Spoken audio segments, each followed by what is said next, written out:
Hello नमस्कार, आप सभी का फिर से स्वागत है बीसीएस एकेडमी के यूट्यूब चैनल पर। मैं हूं आपका दोस्त एसपी सोंडा और मैं फिर से लेकर आया हूं एक और शानदार केमिस्ट्री क्लास। कक्षा 12 के बच्चों के लिए केमिस्ट्री और फिजिक्स की क्लासेज आपको बीसीएस एकेडमी चैनल पर लगातार मिल रही है। उम्मीद करता हूं आप सभी लोग अच्छे से पढ़ रहे होंगे, नोट्स बना रहे होंगे, खुश होंगे, स्वस्थ होंगे और भगवान भोलेनाथ की कृपा आप पर बनी रहे। तो जैसा कि आपको पता है, हम पढ़ रहे हैं केमिस्ट्री, विद्युत रसायन पढ़ रहे हैं। सॉरी, उसमें अपन ने स्टार्ट कर, अरे लाइट तो नहीं गई। उसमें अपन ने स्टार्ट कर रखा है इलेक्ट्रोकेमिस्ट्री में विद्युत अपघटनी सेल, यानी जो विद्युत ऊर्जा को रासायनिक ऊर्जा में बदलते हैं। उसी में एक इम्पोर्टेंट टॉपिक है। आज का जो अपना टॉपिक रहेगा वो रहेगा फेराडे के नियम। फेराडे के नियम या फेराडे के विद्युत अपघटन के नियम। विद्युत अपघटन नियम, यानी जाहिर सी बात है, विद्युत अपघटन से संबंधित फेराडे ने जो दो नियम दिए उनकी बात होगी। बहुत महत्वपूर्ण है, आसान भी है। आपसे निवेदन रहेगा कि थोड़ा सा सीट बेल्ट बांध के और बड़ी तसल्ली से प्यार से समझिए, समझ में आएगा सब कुछ। मैं हूं ना यहाँ पर। देखो, पहले पढ़ते हैं प्रथम नियम। प्रथम नियम, अब क्या है जी प्रथम नियम? सुनो ध्यान से। इलेक्ट्रोलाइट जो सेल है, ऐसे सेल है, उसमें होते हैं इलेक्ट्रोड, बैटरी, कुंजी वगैरह, इस तरह। ये प्लस, ये माइनस। प्लस का मतलब है एनोड और माइनस का मतलब है कैथोड। और ये लास्ट वीडियो में अपन पढ़ चुके कि कैथोड और एनोड पर क्या क्या प्रोडक्ट बनेंगे। कौन सा इलेक्ट्रोलाइट लें तो क्या प्रोडक्ट बनेंगे, गलित ले, जलीय ले तो क्या प्रोडक्ट बनेंगे, अगर इलेक्ट्रोड ही मेटल बदल दे तो क्या प्रोडक्ट बनेंगे, वो अपन पढ़ चुके। अब सुनो, एनोड और कैथोड पे जो प्रोडक्ट बनेंगे, या यूं कहूं जो पदार्थ बनेंगे, जो पदार्थ निक्षेपित होंगे, उन पदार्थों से संबंधित नियम है। देखो क्या है, सुनो, भाषा सुनना। फेराडे के, साथ साथ लिख सकते हो, फेराडे के प्रथम नियम के अनुसार, प्रथम नियम के अनुसार विद्युत अपघटनी सेल में, विद्युत अपघटनी सेल में इलेक्ट्रोडों पर निक्षेपित, निक्षेपित यानी बनने वाले, जमा लिख सकते हैं, निक्षेपित पदार्थों की मात्रा, कि कितने पदार्थ बनेंगे, मात्रा में कितना पदार्थ बनेगा, वो मात्रा किसके समानुपाती होती है? विद्युत धारा की मात्रा। विद्युत धारा की मात्रा, मात्रा का मतलब मैं यहां लिख देता हूं आवेश की मात्रा के समानुपाती होती है। यह है जी पहला नियम। भाषा तो इस तरह है कि फेराडे की प्रथम नियमानुसार विद्युत अपघटनी सेल में, ये रहा विद्युत अपघटनी सेल, इलेक्ट्रोडों पर जमने वाले पदार्थ, इलेक्ट्रोडों पर बनने वाले पदार्थ, इलेक्ट्रोडों पर निक्षेपित पदार्थ की जो मात्रा है, जिसे अपन W से दर्शाते हैं, ग्राम में वो मात्रा है ना, वो विद्युत धारा की मात्रा यानी आवेश यानी Q। ये 10th में भी अपन पढ़ चुके हैं। आवेश को क्या बोलते हैं? Q के समानुपाती होता है।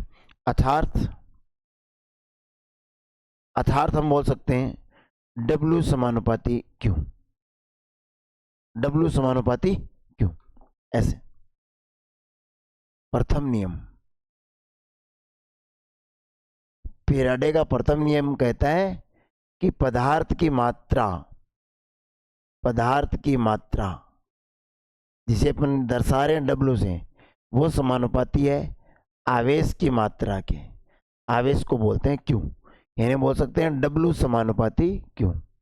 अब जब समानुपाती चिन्ह हटाएंगे तो यहाँ पर एक नियतांक आएगा जेड, और यहाँ कौन क्या है समझ लीजिए, डब्लू तो क्या है, निक्षेपित पदार्थ की मात्रा, निक्षेपित पदार्थों की मात्रा ग्राम में। और बात करें क्यों की, क्यों है आवेश, इसका मात्रक होता है कूलाम। और जेड को जेड वैसे तो है समानुपातिक स्थिरांक, समानुपातिक नियतांक यानी स्थिरांक, और इसी को बोलते हैं, नाम याद रखना, विद्युत रासायनिक तुल्यांक, जेड, ये याद रखना। तो ये पहला नियम है, प्रथम नियम है सर। ये क्या कहता है प्रथम नियम, फिर देख लो आराम से, कि कोई भी विद्युत अपघटनी सेल है, उसके कोई भी विद्युत अपघटनी सेल है, उसमें इलेक्ट्रोड, कैथोड हो चाहे एनोड हो, उन पे जो भी पदार्थ बनेगा उसकी मात्रा यानी डब्लू, वो ग्राम में, वो है विद्युत धारा की मात्रा यानी आवेश के समानुपाती होगा, आवेश के समानुपाती होगा। इस सूत्र को अगर थोड़ा विस्तार से लिखना चाहें तो ये भी तो लिख सकते हैं।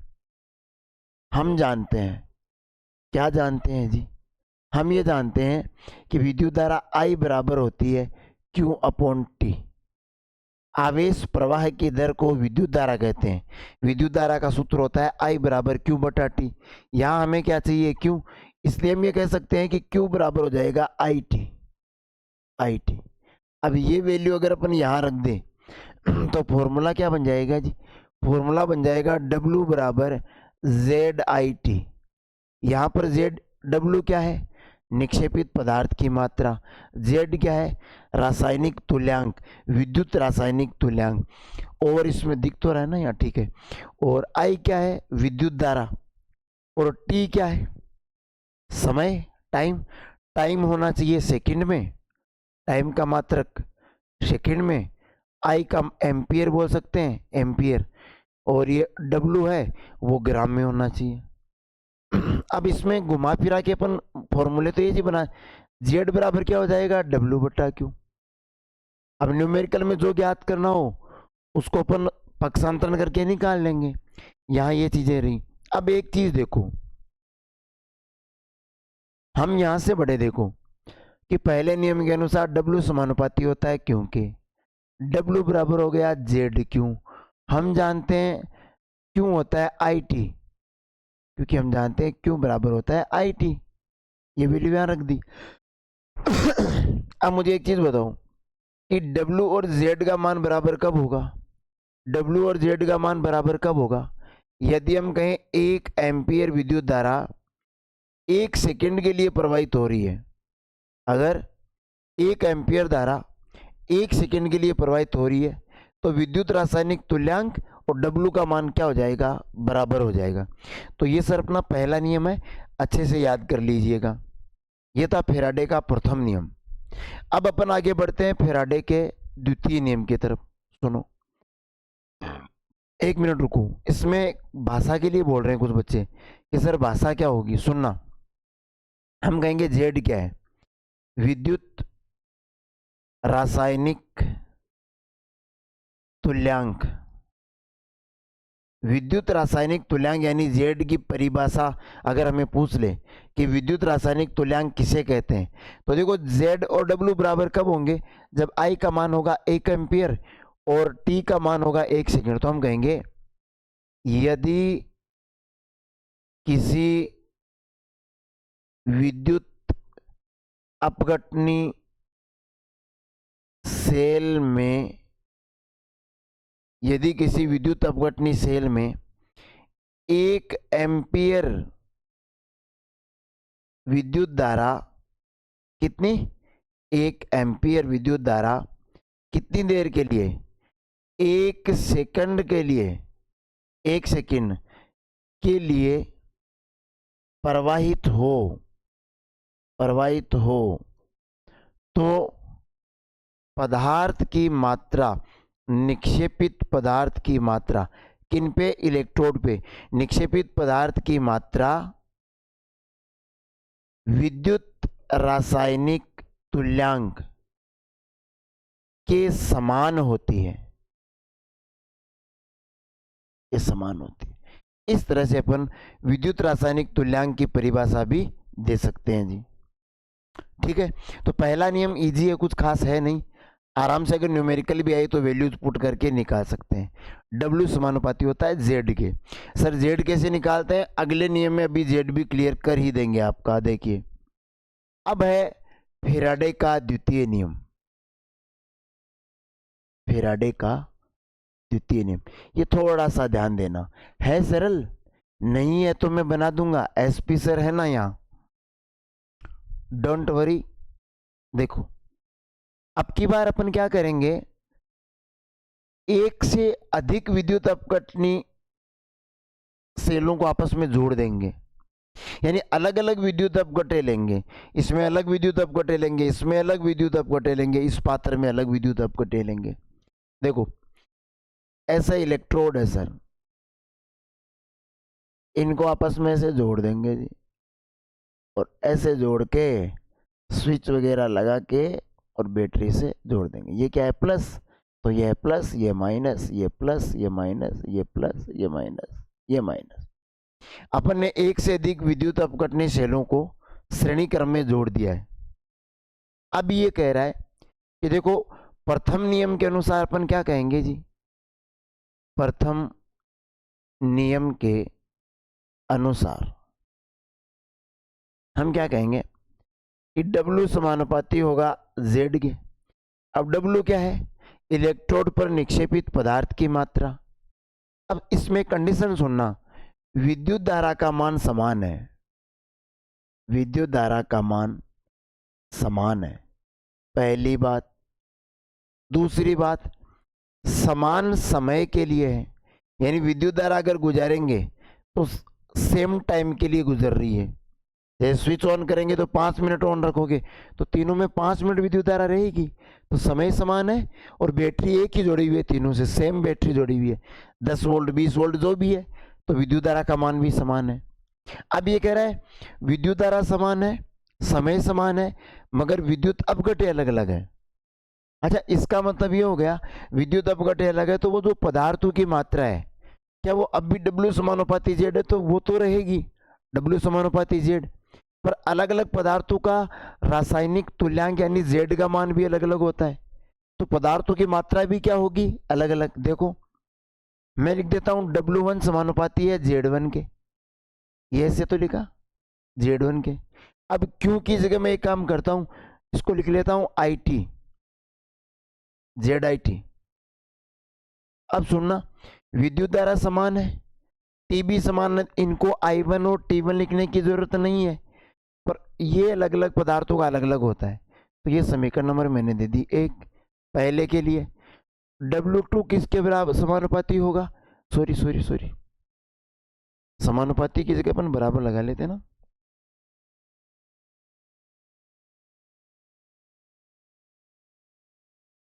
देखो जी, समानुपाती हटाया तभी तो Z आया था ना, इसलिए W1 बराबर है Z1 IT के, W2 बराबर हो जाएगा Z2 IT के,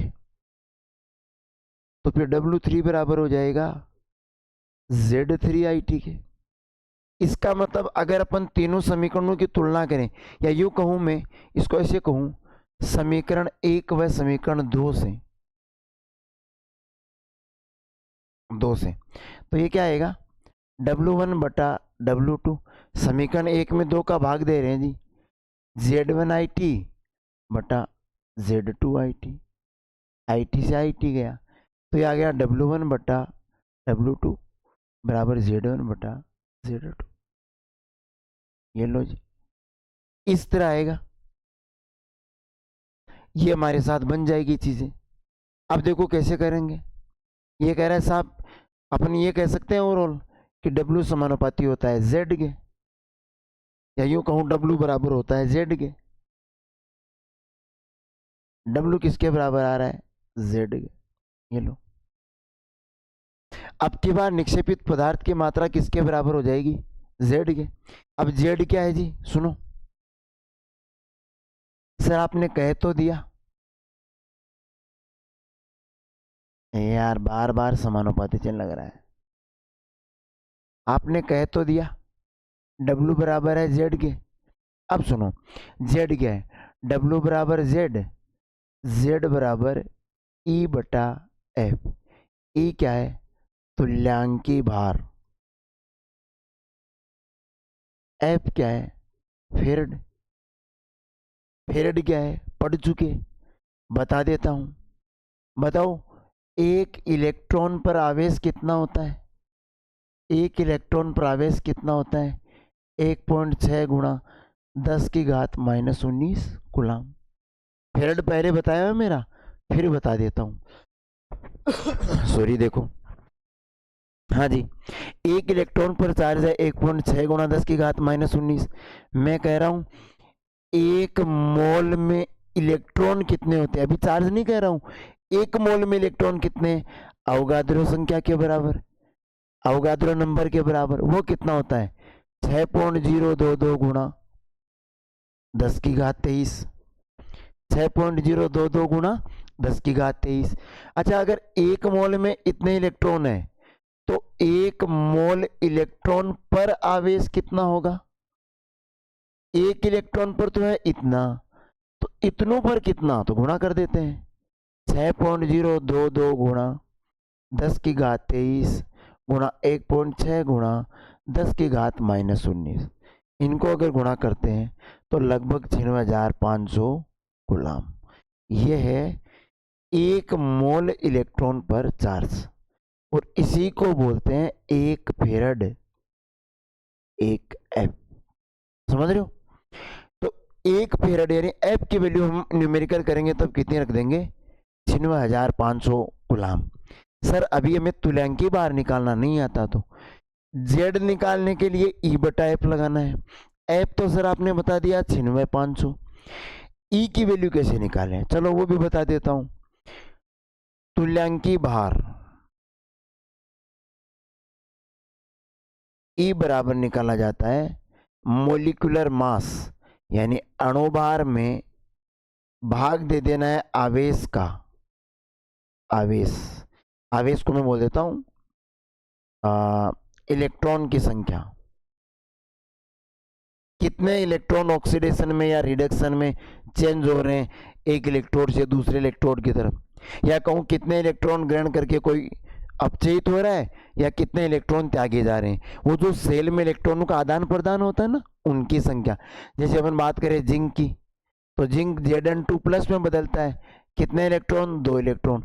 तो यहाँ पर इसका सॉरी जो एन है आवेश, मतलब इलेक्ट्रॉन की संख्या एन। एक मिनट रुको, मैं काम करता हूँ, इसमें आवेश को उठा देता हूँ, ये कंफ्यूज करेगा आपको।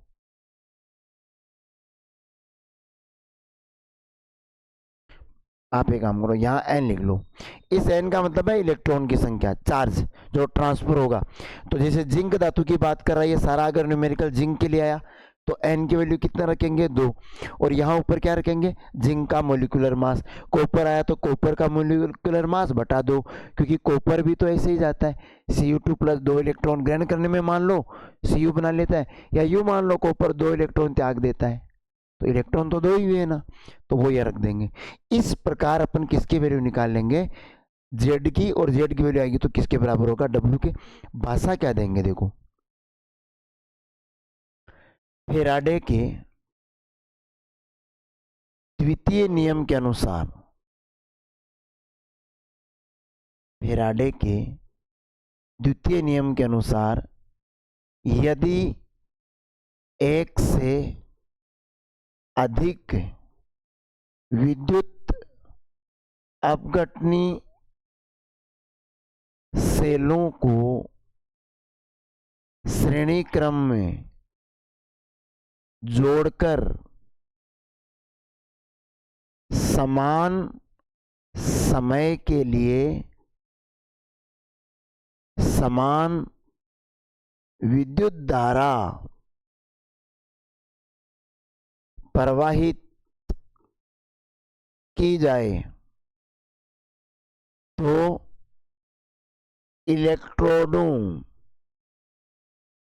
पर निक्षेपित पदार्थों की मात्रा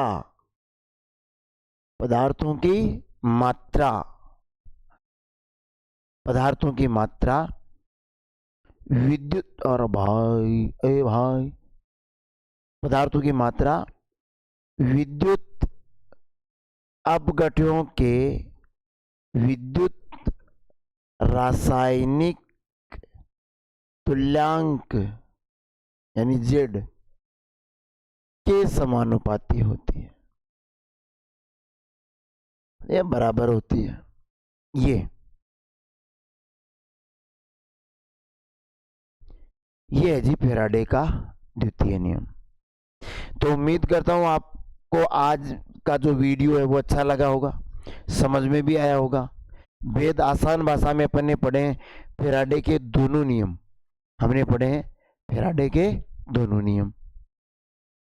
थोड़ा रिवाइज करा देता हूं। पहले नियम के अनुसार, फैराडे के प्रथम नियम के अनुसार, यदि विद्युत अपकरणीय सेल में इलेक्ट्रोडों पर निक्षेपित पदार्थ की जो मात्रा है, विद्युत अपकरणीय सेल में इलेक्ट्रोडों पर बनने वाले पदार्थों की जो मात्रा है वो विद्युत धारा की मात्रा यानी आवेश के समानुपाती होती है, W समानुपाती Q। ठीक है जी। समानुपाती चिन्ह को हटाया तो एक नियतांक आया Z, जिसे समानुपातिक स्थिरांक या इसका स्पेशल नाम होता है विद्युत रासायनिक तुल्यांक, इसके बराबर हो गया W बराबर ZQ। अगर Q की जगह विद्युत धारा का जो फॉर्मूला होता है I बराबर Q बटा T, इसे Q निकाले तो आ जाता है IT, वो वैल्यू यहाँ रख दे तो ये लो जी W बराबर हो जाता है ZIT। ये न्यूमेरिकल में काम आएगा। विद्युत रासायनिक तुल्यांक की अगर परिभाषा की बात करें कि यदि किसी विद्युत अपकरणीय सेल में 1 एम्पियर विद्युत धारा यानी I का मान 1 हो, 1 सेकंड के लिए यानी T का मान 1 हो, तो जाहिर सी बात है W और Z बराबर होंगे, तो निक्षेपित जो पदार्थ की मात्रा है वो विद्युत रासायनिक तुल्यांक कहलाती है या उसके बराबर होती है। फिर बात आई द्वितीय नियम की, कि फैराडे का दूसरा नियम क्या है। तो सर फैराडे का दूसरा नियम यह है कि अगर अपन एक से ज्यादा विद्युत अपकरणीय सेलों को श्रेणी क्रम में जोड़ दें, लगातार जोड़ दें, और विद्युत धारा का मान भी समान रखें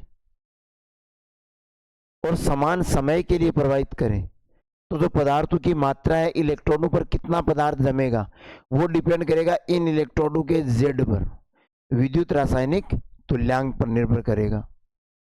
इसके बाद सुनिए जी, अब हम कह रहे हैं सर Z क्या होता है, Z कैसे निकालें। तो Z जिसे अपन बोलते हैं विद्युत रासायनिक तुल्यांक, ये Z होता है E बटा F। E क्या होता है, तुल्यांकी बार। F क्या होता है, फेरड। 1 फेरड का मतलब क्या है, 96,500 कूलाम। ये वैल्यू याद रखनी है, न्यूमेरिकल करके देखना, हो जाएंगे, इजी से है, मानने से रखने। ठीक है जी। E क्या होता है सर, तुल्यांकी बार। ये कैसे निकालते हैं सर, तो तुल्यांकी बार निकालते हैं, ये E है यहाँ पे ना, तुल्यांकी बार निकालते हैं जिस भी इलेक्ट्रोड का यानी जिस धातु का इलेक्ट्रोड बना हुआ है उसका अगर तुल्यांकी भार निकालना है तो हमें क्या करना होगा, उसके अनुभार में इलेक्ट्रॉन यानी चार्ज जो चेंज होता है, इलेक्ट्रॉन की संख्या है, उनका भाग देना है, तो हमें तुल्यांकी भार ज्ञात हो जाएगा। तुल्यांकी भार और फेरेड की वैल्यू हमारे पास है तो हम निकाल लेंगे Z की, और Z की वैल्यू W के बराबर है। इस प्रकार हमने आज पढ़े हैं फैराडे के दोनों नियम। प्यारे बच्चों, आप सभी से यही निवेदन रहेगा, साथ साथ नोट्स बनाते रहिए, पढ़ाई जारी रखिए, अच्छे से पढ़ाई कीजिए। मैं वादा करता हूँ केमिस्ट्री से संबंधित और फिजिक्स से संबंधित आपके कोई समस्या नहीं आने वाली है, और अगर समस्या आएगी तो SP सर और लालचंद जी सर, LC सर दोनों तैयार आपके लिए। हमारा उद्देश्य सिर्फ ये है कि YouTube पर आपको इन टॉपिक से संबंधित लाखों कंटेंट मिल जाएंगे, पर हमारी उम्मीद रहेगी बच्चों से इस तरह जुड़ाव हो कि बच्चों को लगे कि सर हमें फेस टू फेस पढ़ा रहे हैं, क्लास में पढ़ा रहे हैं। मुझे पता है क्योंकि मैं स्कूल में भी पढ़ा रहा हूँ और गांव के स्कूल में पढ़ा रहा हूँ, तो बच्चों का जो मेहनत है उसके हिसाब से बच्चों का जो लेवल है उसका मुझे पता है। पढ़ाने का एक्सपीरियंस ये चीज़ देता है एक टीचर को कि उसको सामने बैठे स्टूडेंट्स के बारे में पता होता है कि कौन से बच्चे को कहाँ तक समझ में आया है और किस चीज़ में दिक्कत आ सकती है। तो बेशक आप मेरे रियल में सामने नहीं बैठे हो, पर आप जो मोबाइल के सामने या लैपटॉप के सामने भी क्लास ले रहे हो, तो भरोसा रखो मुझे पूरा पता है कि आपके दिक्कतें कहाँ आने वाली है। वो मैं यहाँ पहले सामने से क्लियर करके चल रहा हूँ। और अगर फिर भी कुछ बच रहा है तो आप कमेंट करके बता दीजिए। तो बिल्कुल फिर मिलेंगे अगले वीडियो में एक नए टॉपिक के साथ, एक अच्छे वीडियो के साथ। तब तक के लिए उम्मीद करूँगा, भगवान भोलेनाथ से यही प्रार्थना है, आप हमेशा खुश रहें, स्वस्थ रहें, आपका परिवार स्वस्थ रहे, मुस्कुराते रहिए, पढ़ते रहिए। जय हिंद, जय भारत, जय जवान, जय किसान और हर हर महादेव।